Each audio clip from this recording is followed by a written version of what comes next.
Hello friends, welcome. In this lecture, we'll be understanding the concept of TDS, that is tax deduction at source. So what is TDS?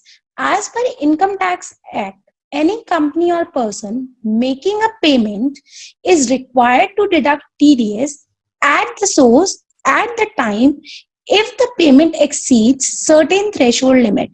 So a person has to deduct the TDS at the time when he is making the payment, and the government has specified certain threshold limits that every individual or every resident of India has to follow.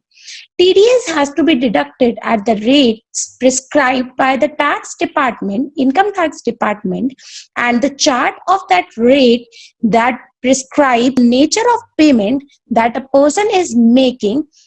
Now, apart from depositing the tax, the deductor of TDS should also file a TDS return, and the TDS return is furnished quarterly.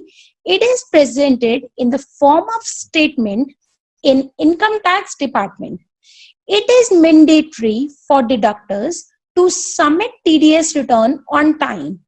If a deductor does not submit the TDS quarterly returns on time, then the government imposes late fees or non-filing fees on that deductor. You can furnish the forms or your returns in the form of 24Q, 26Q, 27Q. As to understand the concept of TDS, see, in normal cases, if no TDS is applicable, what you generally do?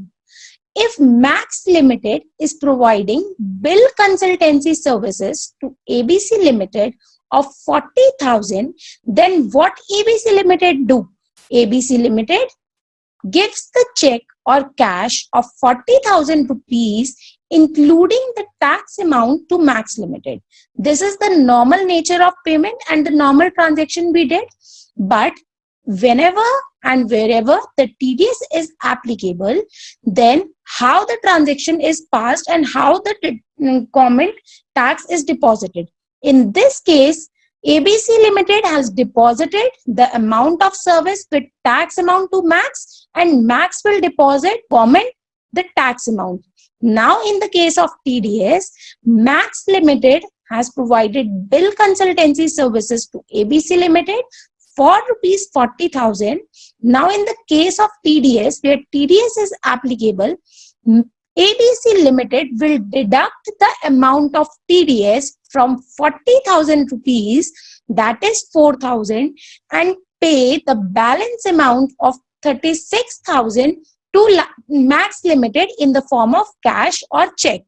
Now, the amount deducted by ABC Limited, known as the TDS amount, has to be deposited to the government in the form of challan and return. So, he has to deposit, ABC Limited has to deposit, wherein he has to furnish the challans, returns, and have to deposit the TDS amount in the government bank accounts. So, I hope you are clear with the concept of TDS.